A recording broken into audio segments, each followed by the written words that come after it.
ভয়কে পেছনে রেখে সাহসকে সামনে এনে ভোট কেন্দ্রে যান।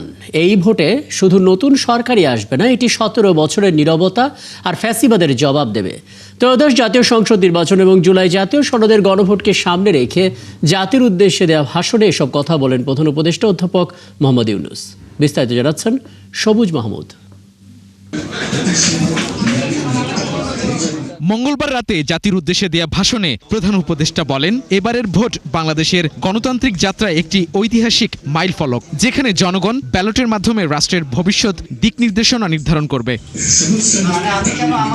মহান মুক্তিযুদ্ধ ও জুলাই গণঅভ্যুত্থানে শহীদদের স্মরণ করে অধ্যাপক ইউনূস বলেন, জনগণের আত্মত্যাগ ছাড়া এই নির্বাচন ও গণভোট সম্ভব হতো না। এবারের নির্বাচনকে ঘিরে সার্বিক প্রচারণা পূর্ববর্তী যে কোনো নির্বাচনের তুলনায় উল্লেখযোগ্যভাবে শান্তিপূর্ণ হয়েছে। মত আদর্শের পার্থক্য থাকা সত্ত্বেও রাজনৈতিক দলগুলো সংযম দেখিয়েছে। প্রার্থীরা দায়িত্বশীল আচরণ করেছেন এবং সাধারণ মানুষ সচেতন থেকেছেন।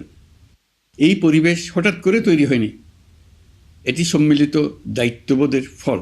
তরুণ ও নারীর ভোটারদের উদ্দেশ্যে বিশেষ বার্তায় তিনি বলেন, দীর্ঘ 17 বছর ভোটাধিকার থেকে বঞ্চিত প্রজন্মের জন্য এটি প্রথম সত্যিকারের রাজনৈতিক উচ্চারণের সুযোগ। এই দীর্ঘ সময়ের বঞ্চনা ও অবদমনের সবচেয়ে বড় মূল্য জাতিকে প্রতিদিন দিতে হয়েছে। তবু আপনারা আশা ছাড়েননি, অন্যায়ের সামনে মাথা নত করেননি।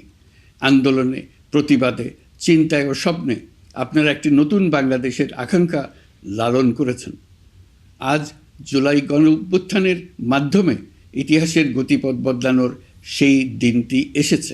তিনি আরও বলেন, গণভোটে দেয়া ভোট কেবল একটি সিল নয়, এটি সন্তানের ভবিষ্যৎ, পরিবারের নিরাপত্তা এবং দেশের আগামী দিনের পথ নির্ধারণ করবে।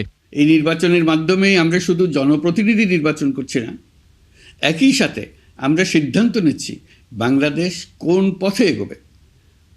আমরা কি একটা বৈষম্যহীন, ন্যায়ভিত্তিক ও জবাবদিহিমূলক রাষ্ট্র গড়তে পারবো, নাকি আবারও পুরনো ক্ষমতাকেন্দ্রিক ও অনিয়ন্ত্রিত বৃত্তে ফিরে যাব? এই প্রশ্নের উত্তর দেবে গণভোট। তিনি আশাবাদ ব্যক্ত করে বলেন, নির্বাচন শেষে দ্রুতই নির্বাচিত সরকারের কাছে শান্তিপূর্ণভাবে ক্ষমতা হস্তান্তর করা হবে এবং ভোটের দিন হোক নতুন বাংলাদেশের জন্মদিন। নির্বাচন হয়ে গেলে নির্বাচিত সরকার দ্রুত দায়িত্ব গ্রহণ করবে, তার সঙ্গে শেষ হবে অন্তর্বর্তী সরকারের দায়িত্ব। সবুজ মাহমুদ, ৭১, ঢাকা।